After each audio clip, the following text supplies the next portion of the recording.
Every town has a dark side.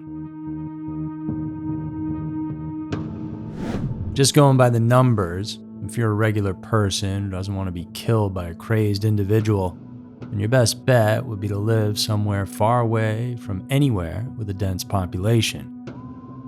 A city, for example, like LA, Chicago, or New York, that has millions of people is naturally going to have a higher homicide rate than, say, Danbury, New Hampshire, or Casper, Wyoming. There's just less people, so less of a chance of things going off the rails. And if you really want to play the odds in your favor, then you'd move to a place like Shell Lake in Saskatchewan, Canada, where only a few hundred people call home. However, there are always exceptions to the rules. In 1967, about 5% of Shell Lake's population was killed in one single night, murdered by a crazed individual who decided it was his duty to take out an entire family. The details of this case are truly shocking. Hey guys, it's Andrew, and welcome back to another episode of Every Town. Thank you so much for tuning in today. It means a lot. Today's episode was suggested by one of our listeners, so I want to thank you for bringing this case to my attention because I had never heard of it before. But it was dubbed by the media as Canada's most random mass killing. It's a very strange and unfortunate true crime case that you guys should all know about. So let's get right into it. Head over to Shell Lake in Saskatchewan and learn all about Victor Ernest Hoffman, the Peterson family, and the Shell Lake murders.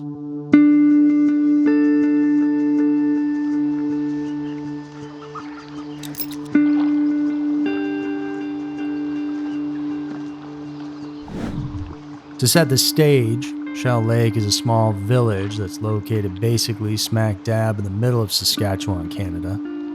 Despite its name, it's not located on Shell Lake, but it does sit very close to Memorial Lake and the regional park that surrounds it. The town itself is a rural place, the population fluctuating between just a handful of people over the years. In 1980, for example, 220 people called Shell Lake their permanent home, while in 2021, just 189 people live there. The land here is pristine, mostly used for farming. There's a golf course that some people get out on when the weather's nice. In the summer, there's a bit of an influx of tourists looking to get away to beautiful Canada for some relaxation among the various campsites where they can go hiking, boating, or fishing. For the most part, though, the people that live here are hard-working folks. The type of people that tend to keep to themselves. You'll find farmers, mechanics, and carpenters. Shell Lake is generally a very quiet spot that doesn't get too much attention, and that's how the community there likes it. However, things changed in Shell Lake in the summer of 1967 when a spotlight glared down on this town that people there still feel today. Because it was in August of that year that Canada's most brutal random mass murder occurred at the small farm home owned by the Petersons. The Peterson family was pretty big, especially for a home that only had 5 rooms in it. There was 47-year-old James, who was a war veteran, and his wife, 42-year-old Evelyn. They had 9 children in total, ranging between 1.5 to 19 years old. And they all lived there at home, sharing rooms and even beds, except for Kathy, the oldest child, who in that year had recently moved out to go live with her new husband over in British Columbia. They were a hard-working brood, with the kids all chipping in where they could, cooking, cleaning, and taking care of the animals on the property. With so many people in that tight space, it required everyone to do their part to keep the insanity in check. Out front and in the back, chickens pecked around, providing eggs and poultry for the Petersons. Also in the back, the pigs were kept in a large pen. They also had a dog, a black mongrel with white spots that everyone loved. The family was tight-knit, no doubt, never bothered anyone or caused any issues, and they were just up there doing their own thing the way God intended. And that was it for them, just hardworking people making their way. But just because you might mind your own business, well, that doesn't mean you're necessarily safe from people who want to get involved with yours. It doesn't keep you safe from ill-willed individuals, like a man named Victor Hoffman, a person who definitely belonged in a mental institution but was recently let out. See, Victor had been having chats with the devil, not figuratively. He thought he was speaking directly to Satan, and so, unfortunately, that summer, the isolated farmhouse that kept the Petersons protected from the bad men out there, for no real rhyme or reason, got a target on its back.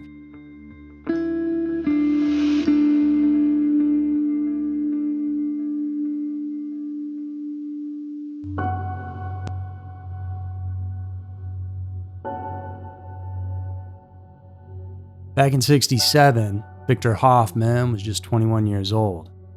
He was living with his parents in Leask, which was about 40 miles away from where the Petersons lived.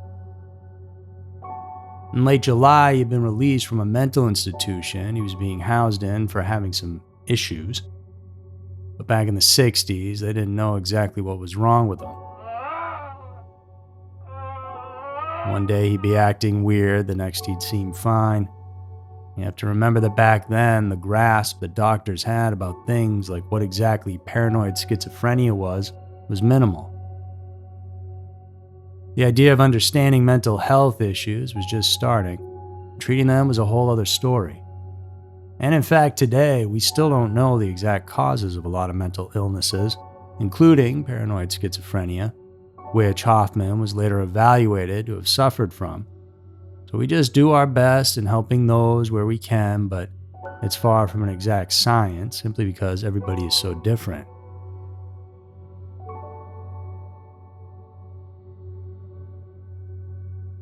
Why he was released is not entirely clear. Apparently, he had been having hallucinations about devils and angels since he was 6 years old, and by the age of 10 had shown an impulse to kill. So likely what happened to Victor when he was let out is what a lot of people experienced back then. Victor was probably admitted for having some of the same types of episodes, seeing and talking to people who weren't there. And after a few days of some tranquilizers, which allowed for some relatively normal behavior from him, the doctors decided it was best for the young man to go home to his family and get some fresh air. But Victor was far from cured, and what he had wasn't something that a walk along a trail in the summer evening could cure. Back in Leask, Victor was struggling to keep it together, to say the least. His reality was not how normal people perceive it. His life was dark. So dark, in fact, it had him conversing with the devil himself, who ultimately had convinced Victor that the only way to rid him of his terrible affliction was to do something horrible. That's why 3 weeks after he had been released from the hospital, Victor paid a visit to the Peterson farm. He didn't know them at all, but after he was done, their names, Victor Hoffman and the Petersons, would forever be intertwined.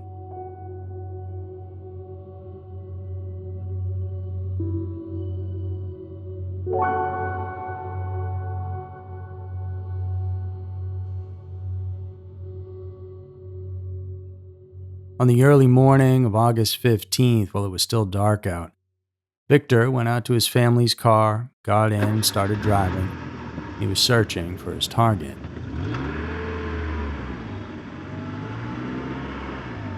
He didn't have a map. There was no final destination or grand plan. Just a series of random lefts and rights he chose that led him to that small farmhouse in Shell Lake. And there, under the moonlight, when he saw it, it called out to him. This was where he was going to wreak havoc.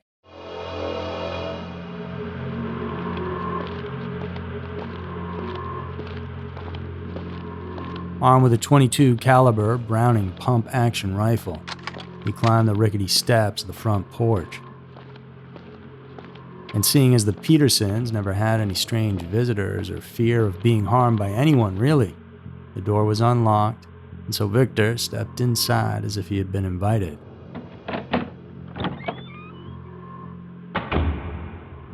In terms of the exact order with how it all played out inside, it's hard to know for sure. And given Victor's state of mind, his stories often varied a bit in details. But by the time he was done with the Petersons, 28 shots were fired within 4 of the rooms, 27 of which hit their targets. It's believed he opened the first bedroom door closest to the front, where 3 of the children slept, and this is likely where it all started. One of those kids was hit 3 times in the head and never even moved a muscle. Never woke up, and so that's believed to be the first. With the loud bangs likely waking up James, he opened up his door and charged at Victor as his instincts to protect his children kicked in. There, the two fought for a bit, but he was ultimately gunned down in the kitchen, ending up being shot 11 times. Victor then finished off room 1 and then opened the next door where he began firing again. By this time, in the chaos, Mom Evelyn had grabbed her 1-year-old Larry, whose crib was next to her bed, and tried to escape out the window. But the 2 of them wouldn't make it very far. In the end, 7 children, as well as both of their parents, would be dead. And those killed were James, Evelyn, 17-year-old Jean, 13-year-old Mary, 11-year-old Dorothy, 9-year-old Pearl, 5-year-old William, 2-year-old Colin, and 1-year-old Larry. 4-year-old Phyllis was also in the house, though miraculously she was unharmed. She had been in the bed with one of her sisters and brother, but managed to hide under the sheets and some clothes, so Victor never even noticed her. Victor didn't stay long in the house. The whole scene from start to finish probably only lasted a few minutes. After his job was done, the young man just left.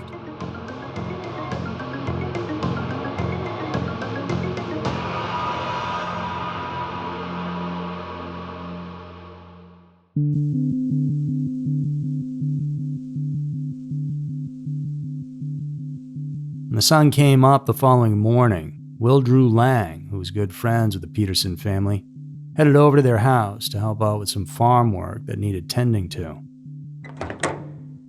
Of course, though, when he got there, the first thing he saw was his friend James lying in a pool of blood on the kitchen floor. He was greeted then by the rest of the horrifying scene, which was unlike anything that community had ever come across before or since. He had to travel about 4 miles to the nearest phone to let the police know. Since he had walked over there, he grabbed the Petersons' car keys and made his way. Authorities immediately came in and began their manhunt for whoever was responsible. This was no ordinary crime scene, but an act of pure evil and hatred. And the fact that this person was somewhere on the streets of this quiet community made everyone feel uneasy and sad, so answers needed to come swiftly. Inspector Brian Sawyer was in charge of the investigation from the jump, and any officer within a 50-mile radius was there to help out, not to mention up to 250 people ready to just start combing the area till they found him. While Sawyer spoke with a shocked Phyllis, she didn't have much to say in terms of who came into the home that night, as she was hiding the entire time. In fact, as far as they could tell, she may have slept through the entire ordeal, although it's more likely that her young mind blocked out the entire experience just in order to help preserve its sanity. Luckily for her, Phyllis's uncle lived nearby, and so she at least had family that she could stay with. Meanwhile, Kathy got the disturbing call from police informing her about what had happened to her family. Without hesitation, she made her way back home to try to make sense of what had occurred and also to help take care of her little sister. The house was then blocked off to anyone other than the police. According to authorities, other than the massacre itself, the place seemed untouched. Clearly, this wasn't any sort of robbery gone wrong. The house looked as it always did, with clothes still hanging up outside on the lines, kids' bicycles leaning up against the front porch. Whoever did this just went in to kill, and that was it.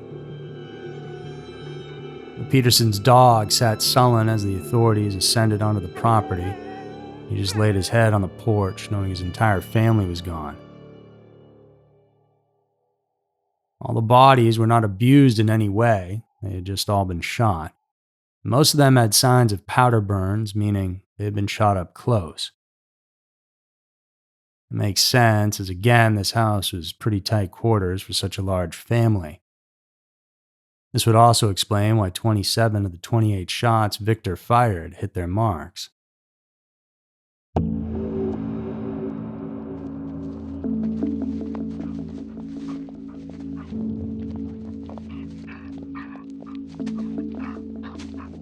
The RCMP set up roadblocks and brought out their sniffer dogs to search the nearby brush. That's actually when they were alerted to the bodies of Evelyn and her baby outside in the back, with Evelyn still holding her youngest son in her arms. Police found 5 spent cartridge casings strewn around the floor, but other than that, it was a mystery as to who would commit such a violent act and to such a nice family. But in a small town like Shell Lake, it's hard to keep a secret too long because everyone knows everyone else's business, and they know who might be acting a little strange, or perhaps was recently released from a mental institution. The coroner, who prepared the bodies for burial, said that likely it was around 2 a.m. when the tragedy unfolded that morning, which meant the police didn't really get access to the house until 8 hours later, which meant their roadblocks were likely not going to catch anyone unless they were on foot. A day after the killings, police managed to find a discarded .22 caliber Belgian Browning rifle, which they identified to be the murder weapon. 4 days after the killing, on a Saturday, the family was laid to rest at a local cemetery. And later on that day, police would go knocking on Victor's parents' door in Leask.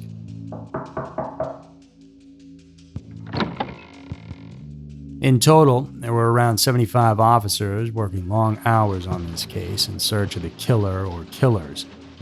And they literally worked tirelessly, some going 36 hours without even a break.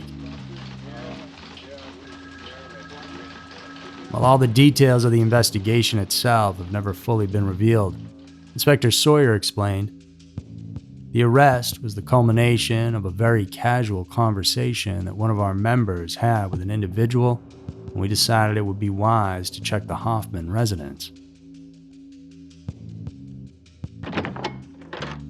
At the house, Victor didn't put up much of a fight with the police. He was pretty cordial, in fact, and didn't seem worried at all that he was being arrested. Which would make sense if you thought that the devil made you do it, in which case you really didn't have a choice. That's what he told authorities down at the station, that he actually fought Satan himself, who he described as being tall and black without any genitals. Victor lost that battle, and so he had to go to the farmhouse. When asked about leaving behind and sparing the life of little 4-year-old Phyllis, he said that he let her live because she had the face of an angel. Although it's well believed by police he simply didn't know she was there.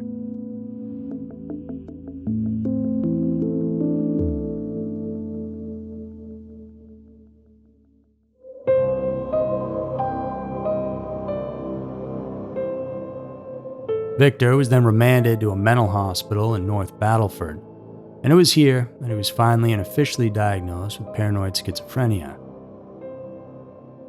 He would end up going to trial, where prosecutor Sergei Kujawa called Hoffman the craziest man in Saskatchewan.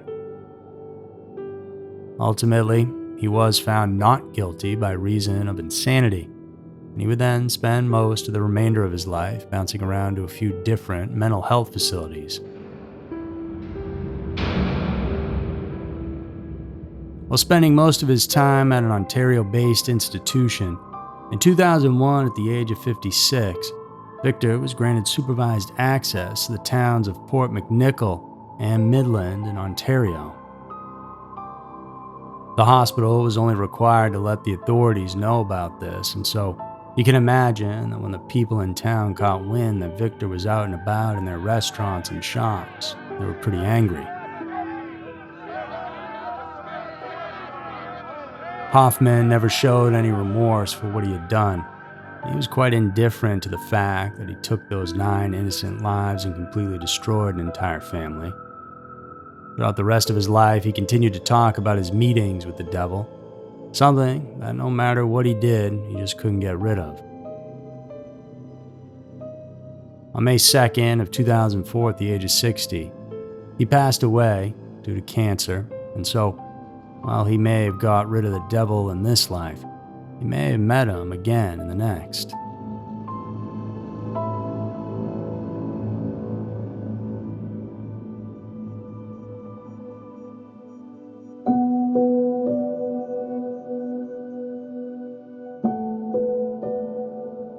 And Kathy has come to peace with what happened as much as she can. In interviews, she's mentioned how life goes on and it's just something you have to live with. Phyllis, however, has seemed to struggle a bit more with it all. She will never know what a normal life is, and for that, among many other things, holds some resentment. She remembers that night hearing her dad fighting with Victor. She also has a clear memory of being carried out of the house by a police officer that was crying, and she knew then that something terrible had happened. Ultimately, both sisters feel that the biggest problem with the entire situation is the lack of accountability on those dealing with dangerous mental health patients. According to Kathy, not much has changed in the past 50 years, and they knew back then that Victor had dark fantasies. They gave him electroshock therapy and pills, but it did nothing. In the end, they just let him be with his parents. Julie went on to say, "For the most part, I'm frustrated with the system that doesn't seem to recognize that these people need help until it's too late to do anything about it."